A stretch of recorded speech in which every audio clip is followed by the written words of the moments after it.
We are back with an absolute banger, and it is taking a touch in FC25. One of the most key fundamental aspects to your attack, because if you can't take a touch properly, you will lose the ball and you will not be able to build up sufficiently enough in FC25. First up, what to avoid when taking a touch in FC25. And firstly, it's never taking a touch towards the pressure. You see, the number one mistake I see when I coach people is I see them take the ball first time towards an approaching defender.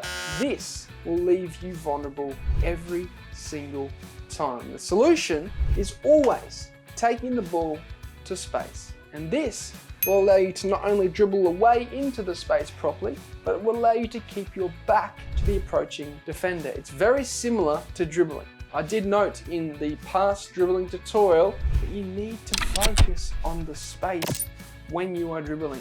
It's the same with touches. You need to look where the space is when taking the ball in first time and point the left stick towards that space. That allows you to keep the ball away from the approaching defender, and most importantly, keep your back to that defender.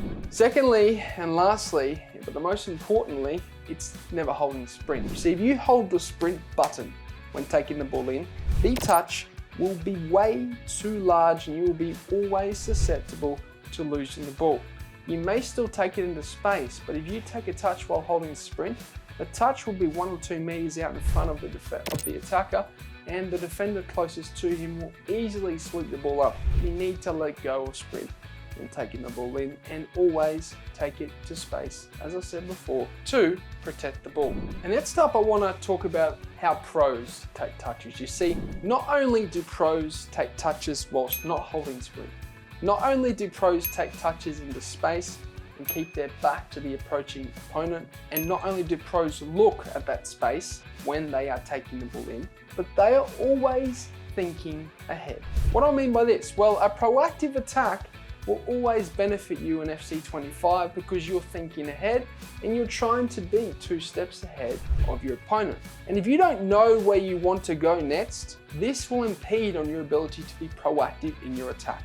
And an advanced technique of taking a touch is that you always need to think about where you want to go next with your next pass. So not only you take the ball to space, but you also take a touch into the direction that will set yourself up for the next pass. And what I mean by that? Well, a lot of people will take the ball to space for their first touch, but they're very tunnel visioned, and their vision will focus solely only on the ball carrier.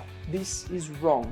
You need to be looking around the ball carrier as they take the ball in to ensure that you can take the ball in the most optimal direction to get the pass off next. And this is important because tempo is one of the most important aspects to your attack in FC25. If you're slow and lethargic, your opponent will pick you apart like a pack of piranhas. You need to think ahead.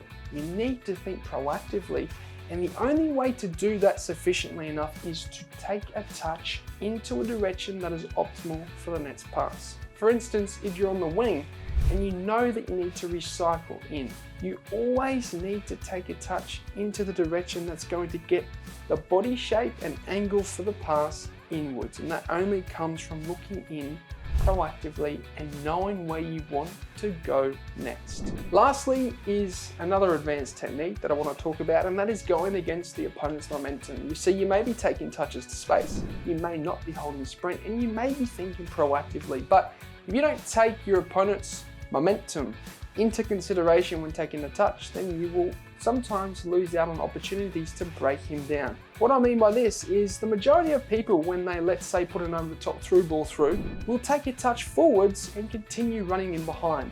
Yet they don't think that the opponent's momentum is actually going with them, and if they go against that with a first time touch, they will beat that opponent and exploit the space that has been left open. These are the sorts of things you need to think about. What direction is my opponent going to so that I can go against it with a first touch? It's very important, and it will help you break down opponents much easier than just taking a touch to space, like as simple, or simply just taking a touch in general.